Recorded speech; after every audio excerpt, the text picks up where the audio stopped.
ಮೊದಲನೇ ಹೆಂಡತಿ ಬದುಕಿರ್ಬೇಕಾದ್ರೆ ಇನ್ನೊಂದು ಮದುವೆ ಆದರೆ ತಪ್ಪ, ಏನು ಆಗೋದಿಲ್ವಾ ಅಂತ ನಾನು ತಿಳಿಸ್ಕೊಡ್ತೀನಿ ಸ್ನೇಹಿತರೆ.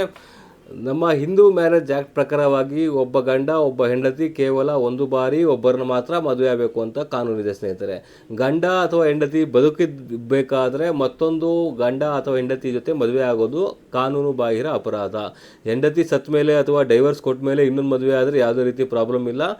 ಗಂಡ ಬದುಕಿರ್ಬೇಕಾದ್ರೆ ಇನ್ನೊಂದು ಮದುವೆ ಆಗೋದು ಅಥವಾ ಹೆಂಡತಿ ಬದುಕಿರ್ಬೇಕಾದ್ರೆ ಇನ್ನೊಂದು ಮದುವೆ ಆಗೋದು ಅಂತ ಕೆಲಸ ಏನಾರು ಮಾಡಿದ್ರೆ ಖಂಡಿತವಾಗ್ಲೂ ನೀವು ಸೆಕ್ಷನ್ 82 ಆಫ್ BNS ಆ್ಯಕ್ಟ್ ಪ್ರಕಾರವಾಗಿ ಅಪ್ ಟು 7 years ಜೈಲ ಶಿಕ್ಷೆಯನ್ನು ಅನುಭವಿಸ್ಬೇಕಾಗತ್ತೆ. ಮತ್ತು ಒಂದು ವೇಳೆ ಮದುವೆ ಆಗಿದ್ದು ಅದನ್ನು ಬಚ್ಚಿಟ್ರೆ 83 ಆಫ್ BNS ಆ್ಯಕ್ಟ್ ಪ್ರಕಾರವಾಗಿ ನೀವು 10 ವರ್ಷಗಳ ಕಾಲ ಜೈಲು ಶಿಕ್ಷೆಯನ್ನು ಅನುಭವಿಸ್ಬೇಕಾಗತ್ತೆ. ಆದ್ದರಿಂದಾಗಿ ಇನ್ನೊಂದು ಸಲ ಹೆಂಡತಿ ಅಥವಾ ಗಂಡ ಬದುಕಿರ್ಬೇಕಾದ್ರೆ ಇನ್ನೊಂದು ಮದುವೆ ಆಗಬೇಕು ಅಂತ ಹೇಳಿದ್ರೆ ಇದ್ರನ್ನ ಸ್ವಲ್ಪ ಯೋಚನೆ ಮಾಡಿ ಆಮೇಲೆ ಮದುವೆ ಆಗಿ. ಯಾಕಂತ ಹೇಳಿದ್ರೆ ಕಾನೂನಿನ ಮುಂದೆ ಎಲ್ಲರೂ ಸಮಾನರೇ. ಹಾಗಾಗಿ ಈ ರೀತಿಯಾದ ತಪ್ಪುಗಳನ್ನು ನೀವು ಮಾಡ್ಕೊಳಕ್ಕೆ ಹೋಗಬೇಡಿ.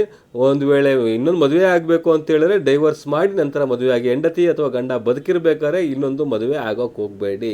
ಆದರೆ ಜೈಲಿಗೆ ಹೋಗೋದಂತೂ ಶತಸಿದ್ಧ. Thank you.